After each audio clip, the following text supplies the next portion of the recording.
Hi friends, ಎಲ್ಲರಿಗೂ ನಮಸ್ಕಾರ. ಲಕ್ಷ್ಮೀ ಪೂಜೆಗೆ ಆಗ್ಬೋದು, ಗೌರಿ ವ್ರತಕ್ಕೆ ಆಗ್ಬೋದು, ಅಥವಾ ನವರಾತ್ರಿಯಲ್ಲಿ ಆಗ್ಬೋದು, ಆಷಾಢ ಲಕ್ಷ್ಮೀ ಪೂಜೆಗೆ ಆಗ್ಬೋದು, ನಾವು ಕಳಶ ಸ್ಥಾಪನೆ ಮಾಡ್ತಾನೆ ಇರ್ತೀವಿ.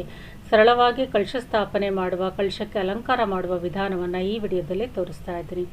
ಚಿಕ್ಕ ಒಂದು ಬ್ಲೌಸ್ ಪೀಸನ್ನು ತಗೊಂಡು ಹೇಗೆ ಕಳಶವನ್ನು ಒಂದು ಅಲಂಕಾರ ಮಾಡೋದು ಅಂತ ನೋಡೋಣ. ಒಂದು ಬ್ಲೌಸ್ ಪೀಸನ್ನು ತಗೊಂಡು ಈ ರೀತಿ ಚಿಕ್ಕ ಚಿಕ್ಕ ಪ್ಲೀಟ್ಸ್ ಆಗಿ ಫೋಲ್ಡ್ ಮಾಡಿಕೊಂಡು ಮೂರೂ ಕಡೆ ಅದಕ್ಕೆ ಕ್ಲಿಪ್ಸ್ ಹಾಕಬೇಕು, ಅಥವಾ ಒಂದು ಸೇಫ್ಟಿ ಪಿನ್ನಿಂದ ಸೆಕ್ಯೂರ್ ಮಾಡ್ಕೋಬೇಕು. ನೀವು ಸ್ಯಾರಿಯನ್ನು ತೊಗೊಳ್ಬೇಕಾದ್ರೆ ಈ ರೀತಿ ಸ್ಯಾರಿಯನ್ನು ಉಡಿಸ್ಬೋದು. ಕಳಶಕ್ಕೆ ಸಮಯ ಇಲ್ಲ ಅಥವಾ ಬರೋದಿಲ್ಲ ಅಂತ ಅನ್ನೋರು ಸರಳವಾಗಿ ಈ ರೀತಿ ಬ್ಲೌಸ್ ಪೀಸನ್ನು ತೊಗೊಂಡು ಕಳಶಕ್ಕೆ ಅಲಂಕಾರವನ್ನು ಮಾಡ್ಕೋಬೋದು. ಇನ್ನು ಕಳಶಕ್ಕೆ ಇಡುವನ್ನು ತೆಂಗಿನಕಾಯಿಯನ್ನು ತೊಗೊಂಡು ಒಂದು ಸ್ಯಾಂಡ್ ಪೇಪರ್ ಯೂಸ್ ಮಾಡಿಕೊಂಡು ಮೇಲ್ಗಡೆ ಇರುವಂಥ ಎಕ್ಸ್ಟ್ರಾ ಜುಟ್ಟನ್ನೆಲ್ಲ ಈ ರೀತಿ ಟ್ರಿಮ್ಮನ್ನು ಮಾಡ್ಕೋಬೇಕು. ನೀಟಾಗಿ ಕಾಣಿಸ್ಬೇಕು ಕಳಶ, ಆದ್ದರಿಂದ ತೆಂಗಿನಕಾಯನ್ನು ಸಹ ನೀವು ಚೆನ್ನಾಗಿ ರೆಡಿ ಮಾಡ್ಕೋಬೇಕಾಗತ್ತೆ. ಎಕ್ಸ್ಟ್ರಾ ಜುಟ್ಟಿರೋದು ಈ ರೀತಿಯೆಲ್ಲ ರಿಮೂವ್ ಮಾಡಿಕೊಂಡು ನಂತರ ಕಳಶಕ್ಕೆ ಅಲಂಕಾರವನ್ನು ಮಾಡ್ಕೋಬೇಕು. ಸ್ಯಾಂಡ್ ಪೇಪರ್ ನಿಮಗೆ ಯಾವುದೇ ಪುಸ್ತಕದ ಅಂಗಡಿಗಳಲ್ಲಿ ಕೇಳಿದ್ರೆ ಕೊಡ್ತಾರೆ. ಈ ರೀತಿ ನೀಟಾಗಿ ಜುಟ್ಟನ್ನೆಲ್ಲ ತೆಗೆದು ಸ್ವಲ್ಪ ಅದನ್ನು ಒದ್ದೆ ಮಾಡ್ಕೋಬೇಕು. ತೆಂಗಿನಕಾಯನ್ನು ಒಬ್ಬೊಬ್ಬರು ಒಂದೊಂದು ರೀತಿ ಕಳಶಕ್ಕೆ ಅಲಂಕಾರವನ್ನು ಮಾಡ್ತಾರೆ, ತೆಂಗಿನಕಾಯನ್ನು ರೆಡಿ ಮಾಡ್ಕೋತಾರೆ. ಇದು ತುಂಬ ಸಿಂಪಲ್ ಮೆಥಡ್, ಯಾರು ಬೇಕಾದರೂ ಮಾಡ್ಕೋಬೋದು. ಸ್ವಲ್ಪ ತೆಂಗಿನಕಾಯನ್ನು ನೀರಿನಿಂದ ಒದ್ದೆ ಮಾಡಿಕೊಂಡು ಒಂದು ಸ್ಟೈನರನ್ನು ತೊಗೋಬೇಕು. ಅದ್ರ ಮೇಲೆ ಸ್ವಲ್ಪ ಅರಿಶಿಣವನ್ನು ಹಾಕ್ಕೊಂಡು ಈ ರೀತಿ ಅರಿಶಿಣದ ಪುಡಿಯನ್ನು ತೆಂಗಿನಕಾಯಿ ಮೇಲೆ ಉದುರಿಸ್ಕೋಬೇಕು. ನೀವು ಕಳಶಕ್ಕೆ ರೆಡಿ ಮಾಡಬೇಕಾದ್ರೆ ಪ್ರತಿಯೊಂದು ಹೊಸದನ್ನೇ ತೊಗೋಬೇಕು. ನೀವು ಈ ರೀತಿ ಸ್ಟೈನರ್ ತೊಗೋಬೇಕಾದ್ರೆ ನೀವು ಕಿಚನಲ್ಲಿ ಯೂಸ್ ಮಾಡ್ತಿರುವಂಥ ಸ್ಟೈನರನ್ನು ತೊಗೋಬೇಡಿ, ಹೊಸದಾಗೆ ತೊಗೊಂಡು ಈ ಕೆಲಸಕ್ಕೋಸ್ಕರನೇ ಅದನ್ನು ಉಪಯೋಗಿಸ್ಕೋಬೇಕು. ಈ ರೀತಿ ಒಂದು ಅರಿಶಿಣವನ್ನು ಹಾಕ್ಕೊಂಡಾದಮೇಲೆ ಮೇಲ್ಗಡೆ ಕುಂಕುಮದಿಂದ ಬಟ್ಟಿಡಬೇಕಾಗತ್ತೆ. ನಿಮಗೆ ಯಾವ ಡಿಸೈನ್ ಬೇಕೋ ಆ ಡಿಸೈನನ್ನು ಈ ರೀತಿ ಫೋಲ್ಡ್ ಮಾಡಿರುವಂಥ ಪೇಪರಲ್ಲಿ ಕಟ್ಟಿಂಗನ್ನು ಮಾಡ್ಕೋಬೇಕು. ಮೊದಲು ಡಿಸೈನನ್ನು ನೀವು ಪೆನ್ನಲ್ಲಿ ಬರ್ಕೊಂಡು ನಂತರ ಅದನ್ನು ಫೋಲ್ಡ್ ಮಾಡಿಕೊಂಡು ಈ ರೀತಿ ಕಟ್ಟಿಂಗ್ ಮಾಡ್ಕೊಳ್ಳಿ.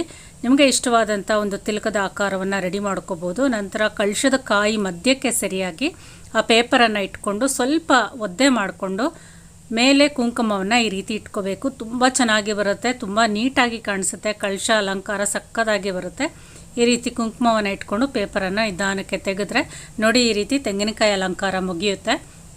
ನಂತರ ನೀವು ಕಳಶಕ್ಕೆ ಇಡುವಂಥ ಚೆಂಬನ್ನು ಸಹ ನೀಟಾಗಿ ತೊಳೆದುಕೊಂಡು ಅದರ ಮೇಲೆ ಗಂಧ, ಅರಿಶಿಣ, ಕುಂಕುಮವನ್ನು ಸುತ್ತಲೂ ಇಟ್ಕೊಂಡು ಕಳಶದ ಚೊಂಬನ್ನು ಸಹ ರೆಡಿ ಮಾಡ್ಕೋಬೇಕು.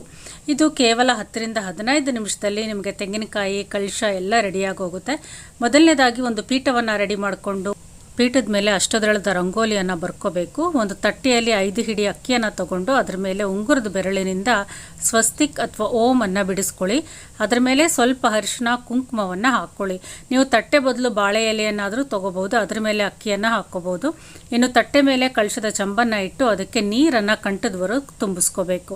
ನೀರು ತುಂಬಿಸ್ಕೊಂಡಾದ್ಮೇಲೆ ನೀವು ಬ್ಲೌಸ್ ಪೀಸ್ ಏನು ಫೋಲ್ಡ್ ಮಾಡಿ ಇಟ್ಟಿದ್ದೀರಾ ಅದು ನೀವು ಈ ರೀತಿ ಒಂದು ಕಳಶದ ಚಂಬಿಗೆ ಕಟ್ಕೋಬೇಕಾಗತ್ತೆ. ನಿಮ್ಮ ಇಚ್ಛೆಯಾನುಸಾರ ಹೇಗೆ ಬೇಕಾದರೂ ನೀವು ಬ್ಲೌಸ್ ಪೀಸನ್ನು ಒಂದು ಕಳಶಕ್ಕೆ ಅಲಂಕಾರವನ್ನು ಮಾಡ್ಕೋಬೋದು. ಅಥವಾ ಈ ಒಂದು ಕಳಶದ ಚಂಬಿನ ಬದಲು ಒಂದು ಬಿಂದಿಗೆಯನ್ನು ತಗೊಂಡು ಸೀರೆಯನ್ನು ಸಹ ನೀವು ನಿಮ್ಮ ಇಚ್ಛೆಯಾನುಸಾರ ಉಡಿಸ್ಕೋಬೋದು. ಬ್ಲೌಸ್ ಪೀಸನ್ನು ಅರೇಂಜ್ ಮಾಡ್ಕೊಂಡಾದಮೇಲೆ ಕಳಶದ ನೀರಿನೊಳಗೆ ಸ್ವಲ್ಪ ಅರಿಶಿಣ, ಕುಂಕುಮ, ಸ್ವಲ್ಪ ಅಕ್ಷತೆ, ಒಂದು ಬೆಳ್ಳಿ ಕಾಯಿನು ಅಥವಾ 5 ರೂಪಾಯಿ ಕಾಯಿನು, ಒಂದು ಫ್ಲವರು, ಇಷ್ಟನ್ನು ನೀವು ಕಳಶದ ಒಳಗಡೆ ಹಾಕಬೇಕು. ಬೇಕಿದ್ದರೆ ದ್ರವ್ಯ ವಸ್ತುಗಳನ್ನು ಸಹ ನೀವು ನೀರಿಗೆ ಸೇರಿಸ್ಕೋಬೋದು. ಜವ್ವಾದಿ ಪೌಡರ್ ಆಗ್ಬೋದು, ಪನ್ನೀರ್ ಆಗ್ಬೋದು, ಆ ರೀತಿ. ನಂತರ ಕಳಶದ ಚಂಬನ ಮೇಲೆ 5 ವೀಳ್ಯದೆಲೆಯನ್ನು ಇಟ್ಟು ಕಳಶದ ತೆಂಗಿನಕಾಯನ್ನು ಇಟ್ಕೊಳ್ಳಿ. ನಂತರ ಒಡವೆಗಳಿಂದ ಅಲಂಕಾರ ಮಾಡ್ಕೊಳ್ಳಿ. ಗೆಜ್ಜೆ ವಸ್ತ್ರ, ತಾಳಿಯಿಂದನೂ ಸಹ ನೀವು ಕಳಶಕ್ಕೆ ಅಲಂಕಾರ ಮಾಡಿಕೊಂಡು ನಂತರ ನಿಮ್ಮ ಇಚ್ಛೆಯಾನುಸಾರ ಕಳಶಕ್ಕೆ ಪೂಜೆಯನ್ನು ಸಲ್ಲಿಸ್ಬೋದು. ಯಾವುದೇ ವ್ರತಕ್ಕಾಗ್ಬೋದು, ಪೂಜೆ ಆಗ್ಬೋದು, ಸರಳವಾಗಿ ಈ ರೀತಿ ಕಳಶ ಸ್ಥಾಪನೆ ಮಾಡಿಕೊಂಡು ಪೂಜೆಯನ್ನು ಸಲ್ಲಿಸಿ. ಎಲ್ಲರಿಗೂ ನಮಸ್ಕಾರ. ಲೈಕ್, ಶೇರ್ ಮತ್ತು ಸಬ್ಸ್ಕ್ರೈಬ್ ಮಾಡಿ.